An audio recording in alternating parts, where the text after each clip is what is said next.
بسم اللہ الرحمن الرحیم۔ السلام علیکم۔ اس ویڈیو میں ہم کتاب جواہر البحار جلد نمبر 2 کو آگے کنٹینیو کریں گے۔ اس سے پہلے اگر آپ نے سبسکرائب نہیں کیا تو سبسکرائب کر لیں اور بیل آئیکن پریس کر دیں۔ تو شروع کرتے ہیں۔ اپنے علم کے مطابق فیصلہ کون کر سکتا ہے؟ اسی بنا پر امام قرطبی قدسرہ نے اپنی تفسیر میں فرمایا کہ تمام مذاہب حقہ کے علماء کا اس پر اتفاق ہے کہ حضور سید عالم صلی اللہ علیہ وسلم کے علاوہ کسی اور کے لیے اپنے علم کے مطابق قتل کا فیصلہ کرنا جائز نہیں۔ اس کی شہادت اس نمازی اور چور کا واقعہ ہے جن کے قتل کر دینے کا آپ صلی اللہ علیہ وسلم نے حکم صادر فرمایا تھا، کیونکہ آپ صلی اللہ علیہ وسلم ان کے باطنی معاملے پر مطلع تھے اور ان کے قتل کے سبب کو جانتے تھے۔ آخر باب میں جن لوگوں نے ان دونوں حدیثوں سے میرے استفسار کو نہیں سمجھا، اب انہیں معلوم ہونا چاہیے کہ شریعت و حقیقت سے مراد صرف ظاہری و باطنی حکم ہے، اس کے علاوہ کوئی اور شے نہیں، اور نہ ہی کوئی مسلمان، کوئی کافر، کوئی پاگل اس کا قائل ہے کہ شریعت و حقیقت سے مراد ظاہری و باطنی حکم نہیں ہے۔ اچانک مرنے والے کو حضرت خضر علیہ السلام قتل فرماتے ہیں۔ بعض ائمہ متقدمین نے ذکر فرمایا کہ حضرت خضر علیہ السلام اب تک انہی باطنی امور پر فیصلہ فرماتے ہیں، اسی لیے کہا گیا ہے کہ جو لوگ اچانک مرتے ہیں انہیں آپ ہی قتل فرماتے ہیں۔ ائمہ کی یہ رائے اگر درست تسلیم کر لی جائے تو ان کا یہ حکم اس امت میں نبی کریم صلی اللہ علیہ وسلم کے نائب ہونے کی حیثیت میں ہے، اس لیے کہ حضرت خضر علیہ السلام نبی اکرم صلی اللہ علیہ وسلم کے پیروکاروں میں سے ہیں۔ عیسیٰ علیہ السلام حضور علیہ السلام کے نائب ہوں گے، جس طرح حضرت عیسیٰ علیہ السلام جب نزول فرمائیں گے تو آپ علیہ السلام سید عالم صلی اللہ علیہ وسلم کی شریعت کے مطابق آپ صلی اللہ علیہ وسلم کے نائب ہو کر ہی فیصلہ فرمائیں گے اور آپ کے پیروکاروں اور آپ صلی اللہ علیہ وسلم کی امت میں سے ہوں گے۔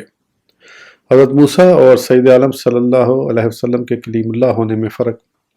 شیخ الاسلام امام عز الدین بن عبد السلام قدس سرہما نے فرمایا کہ نبی کریم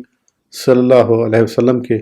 انہی خصائص میں سے یہ ہے کہ اگر اللہ عز و جل نے حضرت موسیٰ علیہ السلام سے کوہ طور اور وادی مقدس میں کلام فرمایا تو ہمارے نبی کریم صلی اللہ علیہ وسلم سے سدرۃ المنتہا پر کلام فرمایا، اور صرف ہم کلامی سے ہی نہیں نوازا بلکہ آپ صلی اللہ علیہ وسلم کو اپنے دیدار، محبت و خلت سے بھی سرفراز فرمایا۔ علامہ ابن عساکر قدسرہ نے حضرت سیدنا عبداللہ بن مسعود سلام اللہ علیہ سے روایت کیا کہ رسول کریم صلی اللہ علیہ وسلم نے فرمایا، مجھے صلی اللہ علیہ وسلم میرے صلی اللہ علیہ وسلم پر پروردگار عز و جل نے فرمایا، میں نے ابراہیم علیہ السلام کو تو اپنی خلت عطا کی اور موسیٰ علیہ السلام سے کلام کیا، مگر اے محبوب مکرم صلی اللہ علیہ وسلم، میں نے آپ کو اپنی کثیر محبت اور عظیم خلت عطا کی اور بلا حجاب اپنے روبرو آپ صلی اللہ علیہ وسلم سے کلام کیا۔ نیز علامہ ابن عساکر قدسرہ حضرت سیدنا سلمان فارسی رضی اللہ عنہ سے راوی کہ حضرت سلمان رضی اللہ عنہ نے فرمایا کہ نبی کریم صلی اللہ علیہ وسلم سے عرض کیا گیا، یا رسول اللہ صلی اللہ علیہ وسلم، حضرت موسیٰ علیہ السلام اللہ عز و جل کے کلیم، حضرت عیسیٰ علیہ السلام اللہ کی روح، اور حضرت ابراہیم علیہ السلام اللہ عز و اسما کے خلیل، حضرت آدم علیہ السلام اللہ جل مجدہ کے صفی ہیں۔ آپ صلی اللہ علیہ وسلم کو کون سی برتری حاصل ہے؟ اسی اثنا میں حضرت جبریل امین علیہ السلام نے حاضر خدمت عالیہ ہو کر عرض کیا، یا رسول اللہ صلی اللہ علیہ وسلم، آپ صلی اللہ علیہ وسلم کا پروردگار جل و علا فرماتا ہے، اے محبوب معظم صلی اللہ علیہ وسلم، ابراہیم علیہ السلام اگر میرے خلیل ہیں تو آپ صلی اللہ علیہ وسلم میرے حبیب ہیں۔ موسیٰ علیہ السلام اگر زمین پر میرے کلیم ہیں تو آپ صلی اللہ علیہ وسلم آسمان پر میرے کلیم ہیں۔ اگر عیسیٰ علیہ السلام کی تخلیق روح مقدس سے ہے تو آپ صلی اللہ علیہ وسلم کے اسم گرامی کی تخلیق تمام مخلوق کی پیدائش سے 2000 سال پہلے کی ہے۔ اے محبوب مکرم صلی اللہ علیہ وسلم، آپ صلی اللہ علیہ وسلم آسمان کی ان بلندیوں تک پہنچے جہاں نہ تو آپ صلی اللہ علیہ وسلم سے پہلے کوئی پہنچا اور نہ بعد میں کوئی پہنچ سکے۔ آدم علیہ السلام اگر میرے صفی برگزیدہ ہیں تو آپ صلی اللہ علیہ وسلم میرے بھیجے ہوئے آخری نبی ہیں، اور میرے ہاں مخلوق میں سے کوئی بھی آپ صلی اللہ علیہ وسلم سے بڑھ کر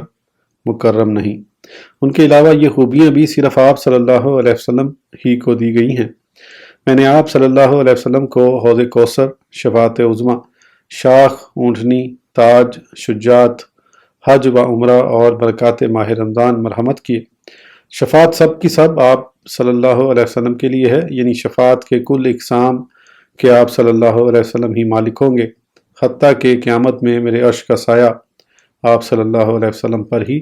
پھیلا ہوگا اور سبھی خوبیوں کا تاج آپ صلی اللہ علیہ وسلم ہی کے سر ہوگا۔ میں نے آپ صلی اللہ علیہ وسلم کا اسم گرامی اپنے نام کے ساتھ ملایا، یعنی جہاں میرا ذکر ہوگا وہیں میرے ساتھ آپ صلی اللہ علیہ وسلم کا بھی ہوگا۔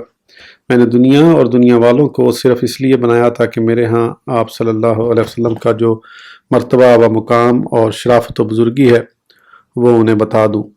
پیارے صلی اللہ علیہ وسلم، اگر آپ صلی اللہ علیہ وسلم کو پیدا کرنا مقصود نہ ہوتا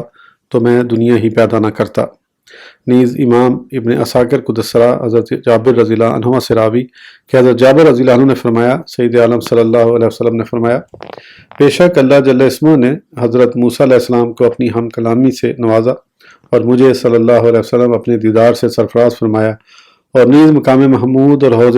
مورود کوثر سے مجھے صلی اللہ علیہ وسلم برتری عطا فرمائی۔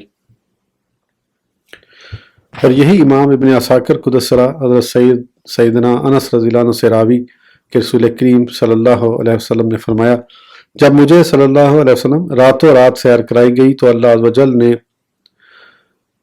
مجھے یعنی صلی اللہ علیہ وسلم اتنا قریب کیا کہ میرے اور اس کے درمیان صرف 2 ہاتھ کا فاصلہ رہا، بلکہ اس سے بھی کم، اور اس مقام قرب میں مجھ صلی اللہ علیہ وسلم سے فرمایا، محبوب مکرم صلی اللہ علیہ وسلم،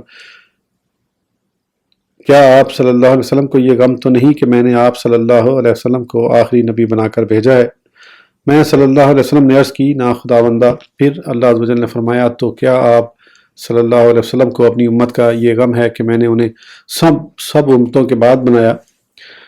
میں صلی اللہ علیہ وسلم نے عرض کیا، پروردگار نہیں تو۔ پھر اللہ عز و جل نے مجھے صلی اللہ علیہ وسلم فرمایا، حبیب لبیب صلی اللہ علیہ وسلم، آپ صلی اللہ علیہ وسلم اپنی امت کو آگاہ کر دیجئے کہ میں نے اسے سب سے آخر اس لیے بنایا تاکہ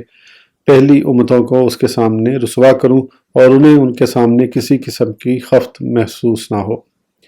شیخ الاسلام امام عز الدین بن عبدالسلام رحمۃ اللہ علیہ نے فرمایا کہ حضور سید عالم صلی اللہ علیہ وسلم کے انہی خصائص سے یہ ہے کہ اللہ عز و جل نے آپ صلی اللہ علیہ وسلم سے وحی کی جملہ اقسام میں کلام فرما کر سرفراز فرمایا، اور اس کی 3 قسمیں ہیں: رؤیا صادقہ یعنی قبل از بعثت سچے خواب، بلا واسطہ مقام اواتی میں آپ صلی اللہ علیہ وسلم سے ہم کلامی، اور وساطت جبریل امین آپ صلی اللہ علیہ وسلم سے کلام فرمانا۔ وہ خصائص جو سید عالم صلی اللہ علیہ وسلم کے علاوہ کسی میں نہیں ہیں۔ نبی اکرم صلی اللہ علیہ وسلم کی انہی خصائص میں سے آپ کا 1 مہینے کی مسافت تک آگے پیچھے روب سے مدد و نصرت کا ملنا اور جامع کلمات کا عطا ہونا، زمین کے تمام خزانوں کی چابیوں کا ملنا، مغیبات خمسہ کے سوا ہر ایک شے کا عالم ہونا، مگر بعض ائمہ نے فرمایا کہ ان 5 علموں کے بھی آپ عالم ہیں، اور دجال کے حالات جس قدر آپ صلی اللہ علیہ وسلم پر عیاں کیے گئے، آپ سے پہلے کسی بھی نبی پر اس قدر واضح نہ ہوئے تھے۔ اور احمد صلی اللہ علیہ وسلم، آپ صلی اللہ علیہ وسلم کا اسم گرامی ہونا اور بیک وقت نبوت و سلطنت دونوں کا یکجا ہونا۔ بقول امام ابن سبا قدس سرہ حضرت اسرافیل علیہ السلام کا آپ صلی اللہ علیہ وسلم کی خدمت عالیہ میں حاضری دینا ہے۔ حضرت امام الائمہ احمد رضی اللہ عنہ، امام ابن ابی شیبہ، امام بہقی قدس سرہما نے حضرت علی رضی اللہ عنہ سے روایت کیا کہ نبی کریم صلی اللہ علیہ وسلم نے فرمایا، مجھے صلی اللہ علیہ وسلم جو کچھ دیا گیا، مجھ صلی اللہ علیہ وسلم سے قبل انبیاء کرام علیہ السلام میں سے کسی کو بھی نہ دیا گیا۔ مثلا میری امداد روب سے فرمائی گئی، مجھے تمام زمین کی چابیاں دی گئیں، میرا نام احمد صلی اللہ علیہ وسلم رکھا گیا اور مٹی میرے لیے پاک کر دی گئی، اور میری امت سب امتوں سے بہتر۔ امام مسلم قدس سرہ نے حضرت ابو ہریرہ رضی اللہ عنہ سے روایت کیا کہ نبی کریم صلی اللہ علیہ وسلم نے فرمایا، مجھے سب انبیاء کرام علیہ السلام پر 6 وجہ سے برتری حاصل ہے۔ مجھے جامع کلمات دیے گئے، روب سے میری مدد کی گئی، میرے لیے غنیمتیں حلال کی گئیں، تمام زمین میرے لیے مسجد اور ذریعہ پاکیزگی بنا دی گئی، مجھے ساری کائنات کا رسول بنا کر بھیجا گیا، اور مجھ صلی اللہ علیہ وسلم پر باب نبوت ختم کر دیا گیا۔ امام بازار قدسرہ حضرت علی کرم اللہ وجہ الکریم سے راوی کہ سید عالم صلی اللہ علیہ وسلم نے فرمایا مجھے 5 ایسی چیزیں دی گئیں جو مجھ سے پیشتر کسی بھی نبی علیہ السلام کو میسر نہ ہوئیں۔ بذریعہ روب میری مدد کی گئی، مجھے جامع کلمات دیے گئے اور اموال غنائم میرے لیے حلال کیے گئے۔ قول راوی نبی کریم صلی اللہ علیہ وسلم نے 2 باتیں اور بھی ذکر فرمائی تھیں جو مجھے یاد نہ رہیں۔ ہاں امام ابو نعیم قدسرہ نے اپنی روایت میں وہ 2 باتیں بھی ذکر کر دی ہیں۔ وہ یہ کہ آپ نے فرمایا میں سیاہ سفید سرخ سبھی کا رسول ہوں اور تمام زمین میرے لیے مسجد و ذریعہ پاکیزگی بنا دی گئی ہے۔ امام طبرانی قدسرہ نے حضرت ابن عباس رضی اللہ عنہما سے روایت کیا کہ انہوں نے فرمایا نبی کریم صلی اللہ علیہ وسلم کی 2 ماہ کی مسافت تک اپنے دشمنوں پر رعب و خوف سے مدد کی گئی ہے۔ نیز امام طبرانی قدسرہ حضرت صاحب بن یزید رضی اللہ عنہ سے راوی کہ سید عالم صلی اللہ علیہ وسلم نے فرمایا مجھے انبیاء علیہ السلام پر 5 وجہ سے فوقیت دی گئی ہے۔ میں ساری کائنات کی طرف رسول بنایا گیا ہوں، میری سفارش اپنی امت کے لیے محفوظ رکھی گئی ہے، 1 ماہ کی مسافت تک آگے پیچھے سے بذریعہ روب میری مدد کی گئی ہے، تمام روئے زمین میرے لیے مسجد اور ذریعہ پاکیزگی بنا دی گئی ہے، اور مال غنیمت میرے لیے حلال کر دیا گیا ہے جبکہ مجھ سے پہلے کسی کے لیے بھی حلال نہ تھا۔ امام ابو لغیم قدسرہ نے حضرت عبادہ بن صامت رضی اللہ عنہ سے روایت کیا کہ انہوں نے فرمایا کہ ایک مرتبہ نبی اکرم صلی اللہ علیہ وسلم ہم میں تشریف فرما ہوئے اور فرمایا کہ انہوں نے فرمایا کہ جبریل میرے پاس آئے اور مجھے یہ خوشخبری سنائی کہ اللہ جل شانہ نے میری فرشتوں کے ذریعے تائید فرمائی ہے اور روب کے ساتھ میری نصرت فرمائی اور مجھے غلبہ و سلطنت عطا فرمائی، میرے اور میری امت کے لیے غنائم کو حلال کیا جبکہ ہم سے پہلے کسی کے لیے حلال نہ تھی۔ تبصرہ غزالی قدسرہ احیاء العلوم میں امام غزالی قدسرہ نے فرمایا کہ غلبہ و شوکت اور سلطنت و نبوت کے یکجا ہونے ہی کی وجہ سے ہمارے رسول مکرم صلی اللہ علیہ وسلم کو دوسرے انبیاء کرام رحمہ السلام پر برتری و فوقیت حاصل ہے، اس لیے کہ آپ ہی کے سبب اللہ جل مجدہ نے امور ہائے دین و دنیا کو مکمل فرمایا اور آپ صلی اللہ علیہ وسلم کے علاوہ دوسرے انبیاء کرام علیہ السلام کے لیے بیک وقت سلطنت و سطوت سیف نہ تھی۔ حضرت سیدنا قتادہ رضی اللہ عنہ سے امام بہقی قدسرہ نے اللہ عز و جل کے اس ارشاد گرامی ترجمہ اور یوں عرض کرو اے میرے رب مجھے سچی طرح داخل کر اور سچی طرح باہر لے جا اور مجھے اپنی طرف سے مددگار غلبہ دے کی تفسیر میں روایت کیا کہ حضرت قتادہ رضی اللہ عنہ نے فرمایا اللہ عز و جل نے آپ صلی اللہ علیہ وسلم کا مکہ مکرمہ سے خروج صدق کے ساتھ فرمایا اور مدینہ منورہ میں آپ صلی اللہ علیہ وسلم کا داخلہ بھی صدق کے ساتھ فرمایا، اور آپ صلی اللہ علیہ وسلم کو معلوم تھا کہ یہ کام یعنی اشاعت دین یا جہاں کہیں بھی آپ ہوں یا جو بھی منصب و کام آپ کو سونپا گیا ہے اس سے خروج و دخول بصدق بلا سلطنت و غلبہ نہیں ہو سکتا، اس لیے آپ صلی اللہ علیہ وسلم نے اللہ جل مجدہ سے قرآن کریم کے لیے جو کہ تقویت دین کا سب سے عالی ذریعہ ہے اور اس کے حدود و فرائض اور اس کے احکام کے نفاذ کے لیے مددگار غلبہ یعنی سلطنت و سطوت مانگا، اس لیے کہ صاحب سلطنت ہونا ہی وہ غلبہ و دبدبہ ہے جسے اللہ مجدہ نے اپنے بندوں کے درمیان مقرر فرمایا ہے، کیونکہ اگر کوئی سلطنت نہ ہوتی تو پھر لوگ آپس میں ایک دوسرے پر غارت کرتے رہتے اور نمانا ناتواں کو کھا جاتے۔ امام بخاری و امام مسلم رضی اللہ عنہما نے حضرت ابو ہریرہ رضی اللہ عنہ سے روایت کیا کہ رسول اللہ صلی اللہ علیہ وسلم نے فرمایا بذریعہ روب میری مدد کی گئی، مجھے جامع کلمات دیے گئے اور اس اسنا میں کہ میں استراحت کنا تھا ناگاہ زمین کے تمام خزانوں کی کنجیاں میرے پاس لائی گئیں اور میرے ہاتھ پر رکھ دی گئیں۔ حضرت ابو ہریرہ رضی اللہ عنہ نے فرمایا کہ رسول اللہ صلی اللہ علیہ وسلم نے تو وہ خزانے استعمال نہ فرمائے اور تشریف لے گئے اور ان خزانوں کو اب تم نکال رہے ہو۔ جامع کلمات کا ایک مطلب علامہ ابن شہاب قدسرہ نے فرمایا مجھے معلوم ہوا ہے کہ جامع کلمات یہ ہیں کہ اللہ جل مجدہ نے وہ تمام امور کثیرہ جو آپ صلی اللہ علیہ وسلم سے پہلے آسمانی کتابوں میں لکھے جاتے تھے 1 یا 2 یا ان کے علاوہ خموں میں آپ صلی اللہ علیہ وسلم کے لیے اکٹھے فرما دیے ہیں۔ امام طبرانی قدسرہ نے سند حسن سے اور امام بہقی قدسرہ نے کتاب الزہد میں حضرت ابن عباس رضی اللہ عنہما سے روایت کیا کہ آپ نے فرمایا حضور سید عالم صلی اللہ علیہ وسلم اور حضرت جبرائیل امین ایک دن صفا پہاڑ پر تھے تو آپ صلی اللہ علیہ وسلم نے فرمایا جبرائیل آل محمد صلی اللہ علیہ وسلم کے لیے